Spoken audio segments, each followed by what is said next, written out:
जुबान की बात होती थी, कोई राम राम राम कह के उसके कहावत है मर मर मर कहने लगा, उसको पूजना है।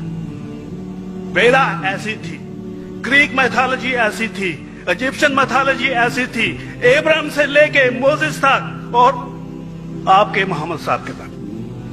आपका मोहम्मद साहब का जो किताब लिखेगी कुरान 50 साल बाद लिखेगी, तो 40-50 कोई भी हो, पर मुझे माफ करना साहब, मैं आपसे एक सवाल ये उड़ना चाहता हूं। हम सब इंसान हैं, इंसान को एक करके सब मजहब 21st सेंचुरी में इंसानियत मजहब क्यों नहीं बनाते? जो आप ठहर, मैंने अभी खत्म नहीं किया जनाब, मैंने खत्म नहीं किया। हाँ, मैं ये कह रहा हूं साहब, आप अपना पर्सनल मजहब है रखिए, अपने घर में रखिए, बस स्टेट में और दूसरों के ऊपर ना लाइए, वार ना करिए, लड़ाई ना करिए। एक माफी चाहता हूं, ऐसी हजारों चीजें मैं दूसरे मजहब में निकाल सकता हूं। मैं आपसे पूछना चाहता हूं, खलीफा 40 साल के अंदर मर गए, मर्डर हुए, असैसिनेट हुए, और अली साहब जो थे वो ग्रैंड सर हमारे पैगंबर के थे। ये चीजों के हवाला दूसरों में भी है, मैं हजारों दे सकता हूं, पर इसका सवाल मैं आपसे कहना चाहता हूं। भाई साहब ने अच्छा सवाल पूछा, लंबा था, तकरीर थी छोटी। भाई साहब ने कहा कि वो हिंदू धर्म में पैदा हुए लेकिन हिंदू नहीं है, इंसान है। क्यों ना हम एक मजहब इंसानियत बनाते हैं। उनका जो कहना है वो इंसान है। भाई साहब, हर शख्स, हर इंसान जो पैदा होता है वो इंसानी होता है, लेकिन सिर्फ इंसान होना काफी नहीं है। इंसान होना जरूरी है। हर मुसलमान पहले इंसान होना जरूरी है उसे।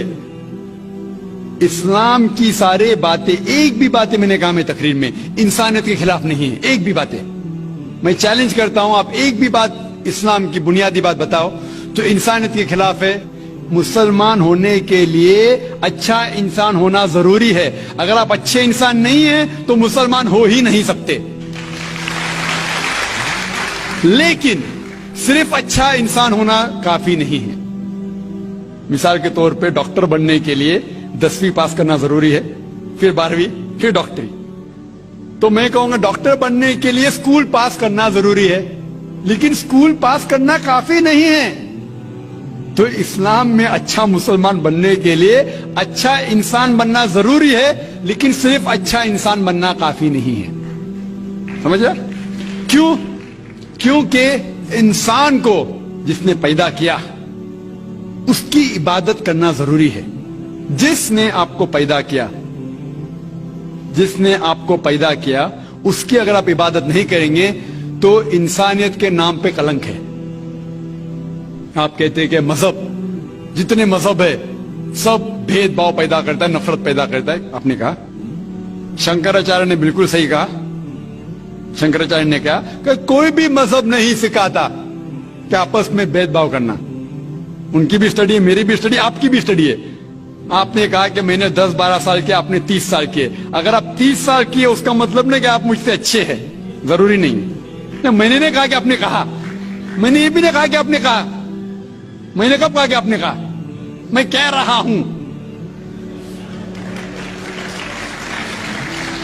मैंने कब कहा कि आपने कहा? मैं कह रहा हूं क्योंकि आपने कहा कि अब 30 साल की स्टडी की।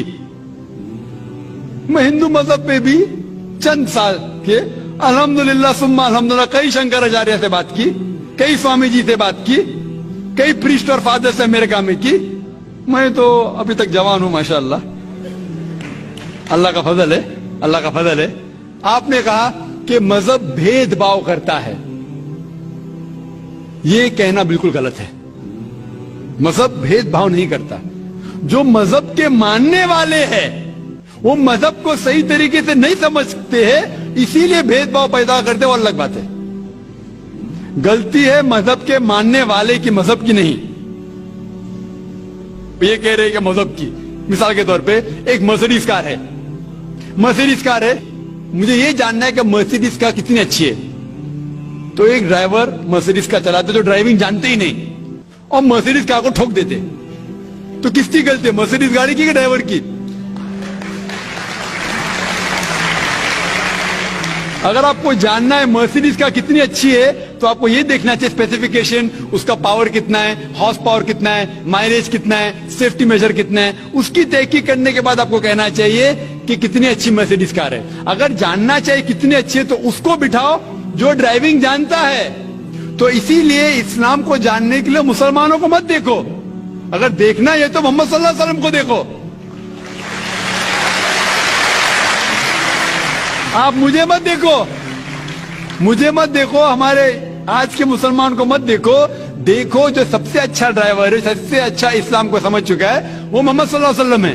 ان کو دیکھ کے اسلام کی تحقیق کرو، اور تحقیق کرنے کے لیے آپ کو اسلام کی کتاب پہ جانا پڑے گا. اور آپ نے جو کہا آخر کے اندر کہ ساری مذہب کتاب بعد میں لکھی گئی، پہلا کہنا تھا، آپ کافی حد تک کے صحیح ہے. آپ کافی حد تک کے صحیح ہے کہ آپ بالکل صحیح فرماتے، لیکن یہ کہنا کہ ساری مذہب کی کتاب اس میں غلطی ہے. اکثر مذہب کتنے کتاب ہے، وید ہو، اپنشد ہو، بائبل ہو، اولڈ ٹیسٹمنٹ ہو، نیو ٹیسٹمنٹ ہو، آپ نے کہا موسیٰ علیہ السلام سے لے کے وہاں سے تھا، لیکن آخری میں جو آپ نے غلطی کی محمد صلی اللہ علیہ وسلم وہاں غلطی کی. آخر میں آ کے آپ اٹک گئے، آخر میں آ کے پھنس گئے. آپ نے شاید اسلام کا مطالعہ صحیح طریقے سے نہیں کیا ہوگا. آپ نے شاید ارون شروع کی کتاب پڑھی ہوگی. اگر آپ کوئی مذہب کا مطالعہ کرنا چاہتے ہیں تو جو مذہب کو سمجھ چکا ہے اس کی کتاب پڑھو. آپ اگر ارون شروع کی کتاب پڑھیں گے اور اسلام کے مطالعہ کرا کہیں گے یہ کدھر کا صحیح فیصلہ ہے. میں کہتا ہوں ارون شوری جیسے لوگ کی پڑھی ہوئیں گی، کیونکہ جب بھی قرآن نازل ہوا، جب بھی قرآن کی آیت نازل ہوتی تھی، محمد صلی اللہ علیہ وسلم ان پڑھ تھے. جب بھی کوئی آیت نازل ہوتی تھی وہ اسے یاد کرتے تھے اور اپنے ساتھیوں صحابہ سے اس کی تلاوت کرتے تھے، اور صحابہ فوراً اسے لکھ لیتے تھے. تو محمد صلی اللہ علیہ وسلم کی موجودگی میں ہر آیت لکھی جاتی تھی اور وہ اسے چیک کر، مثال کے طور پہ اقرا بسم ربک الذی خلق آیت نازل ہوئی، انہوں نے یاد کیا، صحابہ سے کہا، صحابہ نے لکھا اقرا بسم ربک الذی خلق، پڑھ کے سناؤ، پڑھا، ہاں صحیح. اگر غلطی ہوتی تو وہیں ٹوک دیتے تھے. تو محمد صلی اللہ علیہ وسلم کی موجودگی میں جب بھی اللہ سبحانہ و تعالیٰ آیت نازل کرتے تھے وہ یاد کرتے تھے اور لکھواتے تھے اور چیک بھی کرتے تھے. سارا قرآن مجید محمد صلی اللہ علیہ وسلم کی موجودگی میں لکھا گیا. آپ جو کہہ رہے وہ حضرت عثمان کا ذکر کر رہے، وہی تو افسوس کی بات ہے، آپ نے صحیح مطالعہ کیا ہی نہیں.